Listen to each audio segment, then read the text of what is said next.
With all the injuries we have to both sides of the ball heading into week 5, this perfectly exemplifies why I wait till the end of the week to go through every single matchup and find the must start and sit defenses for week 5. So we're doing that exactly today, and I'm one of the only fantasy YouTubers who covers defense weekly basis multiple times a week. So make sure to go down there, drop a like on this video, and subscribe to the channel to show your support. So going down to our first matchup here, it is the London matchup. This game is at 8:30 Central Time, so make sure to have your lineup set before you go to bed on Saturday night. This is the Jets and the Vikings playing in London here. Now, I believe the Vikings are must start. The Vikings defense is the #1 defense in fantasy, so that's already a good start. Brian Flores, the way that this defense is playing, they're playing fast, they're playing mean, they're physical, they're getting turnovers, like they're doing everything right. And when I look at this Jets offensive line, in addition, it's still banged up. Morgan Moses, I said it last week, was going to be a problem because he's their starting right tackle, and their backup right tackle is a rookie who's not ready yet. So he's out again. The Vikings defense is going to feast on Aaron Rodgers here. So I really believe the Vikings are definitely must start. I get it, the Jets have weapons. They haven't looked great at all times this year. I'm playing the Vikings defense this week. And then with the Jets here, I think they're flexible. I'm going to be honest here. Go out on a limb on this one, though. They still have injuries like CJ Mosley. He's doubtful for the game. He's probably not going to play. And the Vikings are buzzed. They're crushing everybody they play. So it's definitely a really risky play. But I will say that the Jets defense is in a situation where they're going up against a team that nobody expects them to beat. So I think there might be some dog in the Jets this week. This is just a gut call. There's like nothing to back this up. So play them at your own risk, but I'm definitely playing the Vikings here. And then dropping down to our next matchup, I've got the Browns at the Commanders this week. And I think the Commanders are the most flexible. Look, they ended up in my top 12 defense rankings video this week. So make sure to go watch that one. It feels weird, obviously, because the Commanders defense stinks. And I have the Browns defense, which is much better as a sit this week. Now, there's two reasons for this. The Commanders defense is taking on the Browns offense, which, even if they were fully healthy, is just not very good. You are totally limited by Deshaun Watson because he sucks. You also have David Njoku still recovering from an injury he's questionable from. He's got the offensive line banged up for Deshaun Watson. That doesn't help him. And the run game is still just not great without Nick Chubb.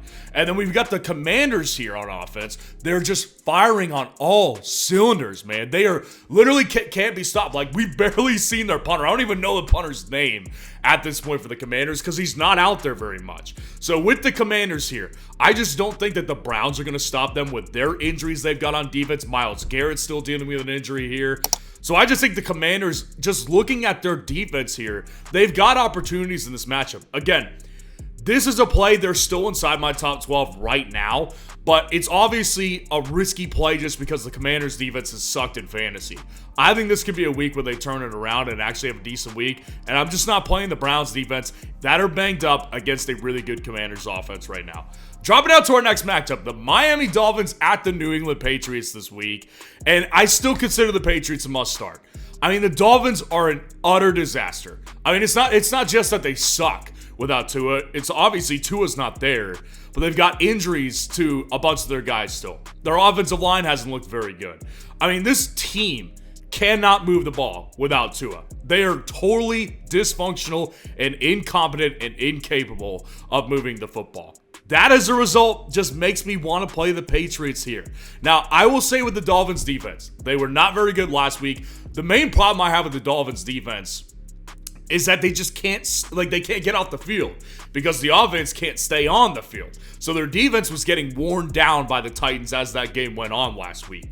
Now, the Patriots here, their offense stinks as well. And their offensive line is already really bad. It's already really bad, but they're banged up too. So I think that this could be a good opportunity for the Dolphins to get some sacks. Even if they don't win this game, I think they could be a defensive play that you might want to take advantage of just because they might get sacks this week. Dropping out to our next matchup, the Colts at the Jaguars here.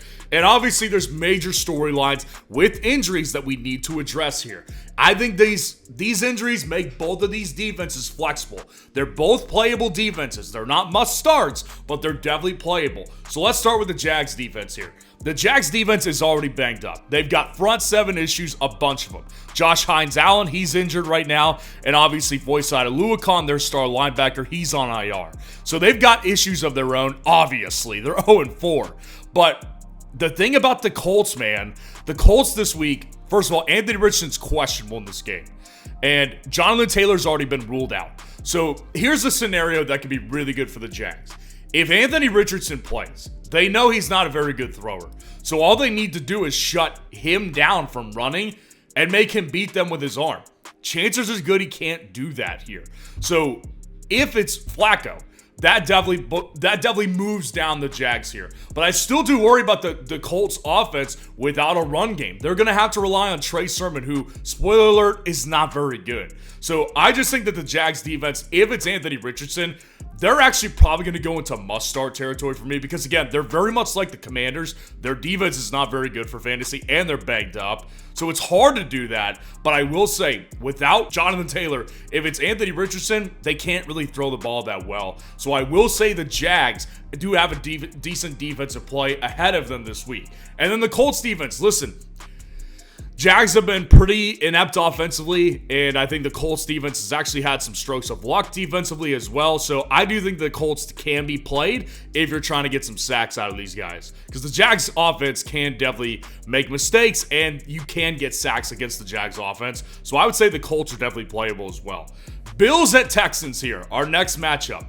I don't think you can play either defense. Now, I will say there are injuries to both sides that make it possibly intriguing to play a defense here. If you're really desperate, you're in a deep league, maybe you could play the Texans defense because Khalil Shakir is out of this game. So essentially what they're going to have to rely on is Dalton Kincaid and Keon Coleman and probably a little bit more of Curtis Samuel here. Now the Bills offense, I think they're going to be much better this week, so I'm just not playing the Texans defense who just didn't do good. I mean, they were so disappointing last week against the Jags, so I'm just going to stay away from them this week. And then the Bills defense here. They're so banged up defensively that even with Mixon being out again, which he is, it doesn't make me want to play the Bills very much. I have issues with this one. I would like to play the Bills if I was in a pinch, but I just can't do it because the Bills have been banged up and they just were ravaged by the Ravens here. So I just am saying stay away from both of these defenses this week. The Baltimore Ravens at the Cincinnati Bengals is our next matchup here. And it's same story here. I wouldn't play either defense here. Both offenses have looked really good. They're both they're both score happy. The Bengals can pass all over a defense. And that's the weakness of the Ravens defense is their secondary. They've been giving them more passing yards than rushing yards. So I think it's kind of strength on weakness here when it comes to the Bengals passing game versus the Ravens defense in their secondary. They can't stop the pass as well. And then I look at the Bengals defense here. They obviously stink. And the Ravens offense is just not one that you want to play against with a defense here. So I would just say in this matchup, Vegas is expecting a lot of points in this game. I'm expecting a lot of points in this game, which makes me not want to play a defense in these games. The Las Vegas Raiders at the Denver Broncos is our next matchup. I'm playing the Broncos defense, and there's nothing that can stop me. I mean, really, the Broncos defense, I've been saying for weeks, is really good. Now they're starting to produce in fantasy football, and people are taking notice of this, specifically with Pat Surtain. Their lockdown corner here is shutting down number ones. Now, he doesn't really have to worry about that this week with Devontae Adams because he's not playing, obviously. But if you're playing Jacoby Myers, be very careful because he is going up against, in all likelihood, Pat Surtain. So that obviously takes out a lot of their passing work because it really will come down to Trey Tucker and what he can produce along with Brock Bowers. So I just look at this Raiders offense without a run game like they've had for the entire year. The Broncos defense, I don't know how you could sit them if you had them. It doesn't make any sense. But I will say, the Raiders defense, I'm coming out of my anger a little bit with the Raiders defense. I think they're potentially playable. I mean, the Raiders team is a disaster of a whole, so I'm not looking to play the Raiders defense. But I mean, the Broncos offense has been pretty bad themselves. I mean, last week they won against the Jets not because they were great offensively. It's because their defense kept them in the game and let the Broncos score a key touchdown. So, you know, the Broncos offense isn't exactly moving the ball a ton. I don't think they're that great, which makes the Raiders a decent play, but they still have issues with their front seven as well, with Max Crosby and with Christian Wilkins right now. Now, dropping out to our next matchup, the Arizona Cardinals at the San Francisco 49ers this week. And I think that the 49ers are definitely a playable defense. Now, I will say this. They were inside my top 12, but they actually moved down for me. I don't feel as comfortable saying they're must start. Really, there's a couple reasons here. I said it in the top 12 video. I feel uncomfortable putting the 49ers in the top 10 because the Cardinals are a hot and cold offense. Like, they can't get explosive games where they put 30 or 40 on you. They've already done it this year to the Rams. But there's also games where it's like last week where they completely just shut down and they don't look good. So there's like a wild card factor when it comes to Cardinals offense. And I got to tell you, in a division game where some of the best players on the defense here are out for the 49ers, and two of them are questionable. Fred Warner's questionable, a true questionable. And Ufanga, the safety, is also questionable again as well. So it's like this team is just not 100%. I do think the 49ers defense is well coached and they look really physical still, of course, because that's their team DNA, which makes them still a playable defense. Several weeks ago, I said to pick up the Cardinals defense because I thought the 49ers would be still banged up. I'm not playing the Cardinals this week. Even with George Kittle, who is potentially going to miss this game, I'm just not going to play the Cardinals defense this week. I don't want to feel the wrath of Jordan Mason going off, Brock Purdy hitting a bunch of guys for touchdowns. I just don't want to feel that way, so I'm not going to play the Cardinals this week. The New York Giants at the Seattle Seahawks is our next matchup here, and I can't picture myself not saying that the Giants are a must-start. I just can't picture myself telling you guys to sit the Seahawks defense. The Seahawks defense is... They've got issues, right? Like last week in that game on Monday night, they were missing basically their entire defensive line. And obviously the Lions went nuclear offensively on them. What I will say is this. They've got a couple guys back this week. They still have issues for sure. But the problem with the Giants is that, number one, Malik Neighbors has already been ruled out. So that means that their best player on offense is not going to be able to open up offense for them. That's going to be a major loss. And on top of that, to add insult to injury, Devin Singletary's doubtful. So they're probably going to be reliant on Tyrone Tracy Jr., the rookie. So it's like, I really do not see how this team moves the ball offensively. I get it, Wan'Dale Robinson, that dude's not going to make plays for them in a big way. Malik Neighbors is the engine that makes that offense go. So I just think the Seahawks defense, as well coached as they are, as much talent they have on the back end as well, I'm going to go with the Seahawks defense. I can't be convinced otherwise. And the Giants, I'm just not going to mess with them. The Giants defense, realistically, is not a bad defense in fantasy. But the problem is the Seahawks are loaded with offense, man. They are loaded, and they're actually looking pretty healthy, all things considered. So I'm just not playing the Giants defense, but I am for sure playing the Seahawks defense this week. The Green Bay Packers at the Los Angeles Rams is our next matchup. And I'm still playing the Packers defense as well. The Packers defense already has been really good in fantasy. They're the number 2 defense in fantasy football. And I just look at this and I'm like, okay, with Jair Alexander still questionable, it definitely is a problem. But the reality is, like, they've got other guys in that secondary who are making plays.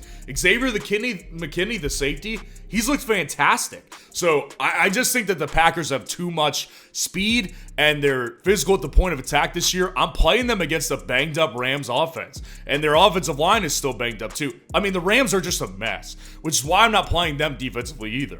I don't care if they're fully healthy. The Rams defense hasn't been good in fantasy for years, and it's not changed this year.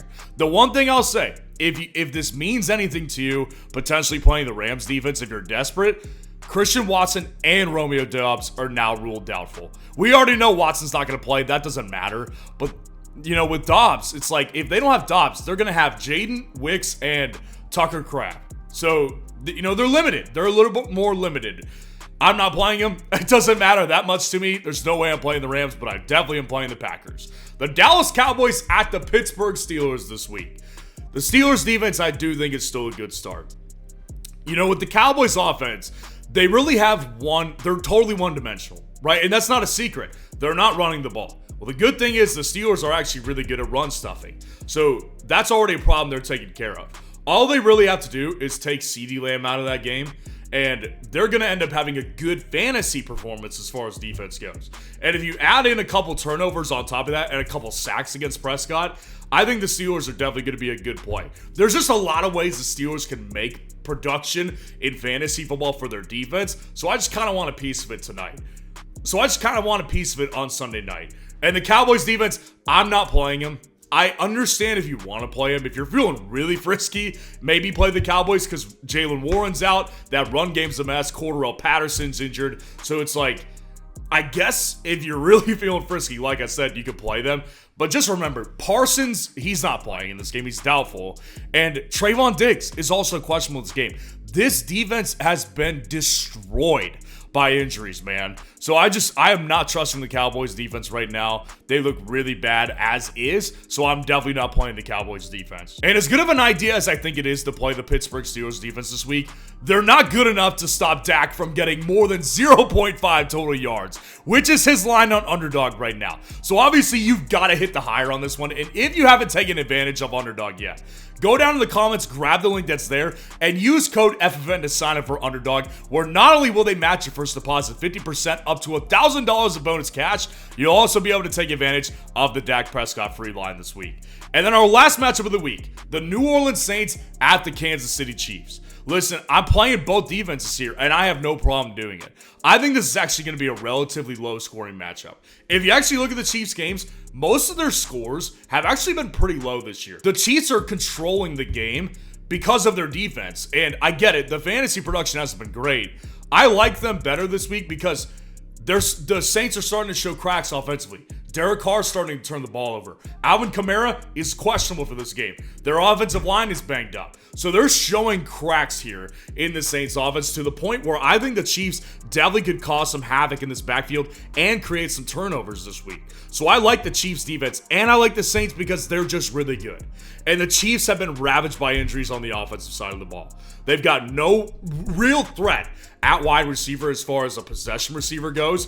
Obviously, Xavier Worthy, I expect him to have a bigger role, but the reality is, like, they're going to be expecting that. And the Saints defense are well coached. So with Kareem Hunt, this is something new. He popped up on the injury report on Thursday. He's now questionable with a shoulder injury.